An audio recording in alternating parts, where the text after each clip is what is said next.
Halo semua, saya Angelina, anak kelas LPS, absen 4, kelas 10 MIPA 1. Hari ini kita bakalan belajar larutan elektrolit dan non-elektrolit yang disusun oleh Bu Nurbait SPD.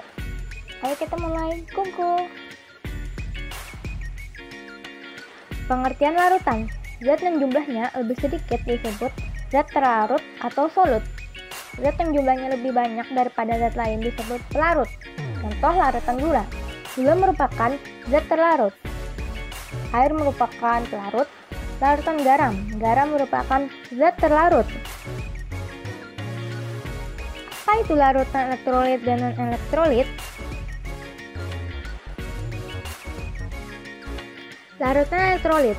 Secara sederhana, larutan elektrolit dapat dikatakan larutan yang memiliki partikel-partikel berupa ion-ion yang dapat menghantarkan listrik. Berdasarkan proses pembentukan ion-ionnya, larutan elektrolit dibagi menjadi dua jenis, yaitu larutan elektrolit kuat dan larutan elektrolit lemah. Larutan elektrolit kuat yaitu elektrolit yang terurai sempurna menjadi ion atau mengalami ionisasi sepenuhnya dalam larutan air atau dalam keadaan lebur. Sedangkan larutan elektrolit lemah yaitu elektrolit yang tidak terurai sempurna menjadi ion atau mengalami ionisasi sebagian, sehingga jumlah zat yang terurai menjadi ion tidak banyak dan menjadi penghantar listrik yang buruk. Larutan non-elektrolit, kebalikan dari larutan elektrolit. Larutan non-elektrolit merupakan larutan yang tidak dapat menghantarkan listrik karena zat yang dilarutkan tidak menghasilkan ion atau tidak mengalami ionisasi sama sekali. Perbedaan larutan elektrolit kuat, elektrolit lemah, dan non-elektrolit dapat kita lihat pada gambar berikut.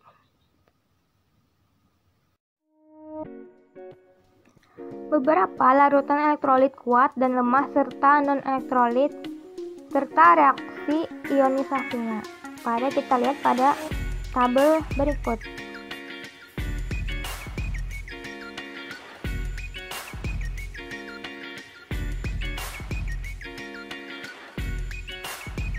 Senyawa ion. Sesuai namanya, senyawa ini terdiri dari ion-ion yang bergerak bebas dalam pelarutnya.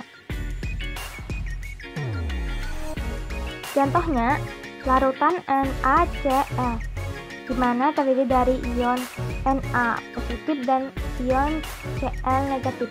Senyawa NaCl hanya dapat mengantarkan listrik jika dilarutkan atau dilelehkan. Sementara jika dalam bentuk kristal atau padatan, NaCl tidak dapat mengantarkan listrik karena ion tidak dapat bergerak bebas. Berikut rumusnya.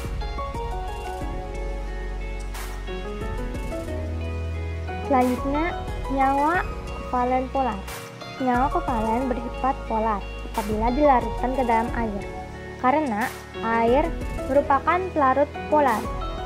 Antara molekul air dan molekul zat terlarut akan terjadi tarik-menarik yang cukup kuat untuk memutuskan ikatan-ikatan molekul tertentu dan membentuk ion, sehingga dapat disimpulkan hanya senyawa kovalen polar yang dalam bentuk larutan saja yang dapat menghantarkan listrik, sedangkan yang berbentuk lelehan dan padatan tidak dapat menghantarkan listrik.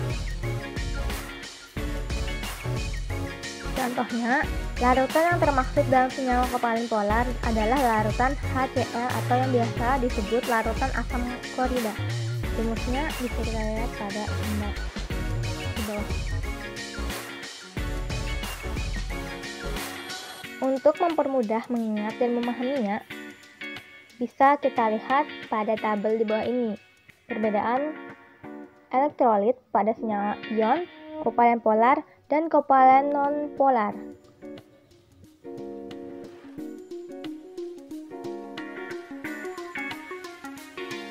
Selanjutnya ada derajat ionisasi. Derajat ionisasi adalah parameter larutan elektrolit yang berupa perbandingan antara jumlah zat yang mengion dengan jumlah zat mula-mula. Oleh karena itu, digunakan persamaan sebagai berikut.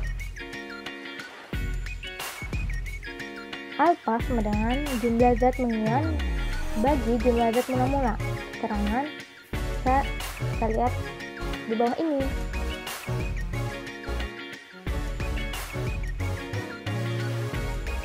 Penerapan larutan elektrolit. Kalian pernah mengalami dehidrasi? Apa itu dehidrasi? Dehidrasi adalah keadaan di mana tubuh kita kekurangan cairan. Maka kita diperlukan untuk mengisi cairan atau larutan oralit.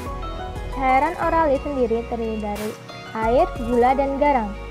Dan biasa dikonsumsi untuk mencegah dehidrasi pada orang yang sedang diare dan muntah. Tidak hanya itu, larutan elektrolit juga berguna terkait dengan metabolisme tubuh, seperti sebagai pengaktif enzim, melancarkan impuls pada saraf, dan lain-lain.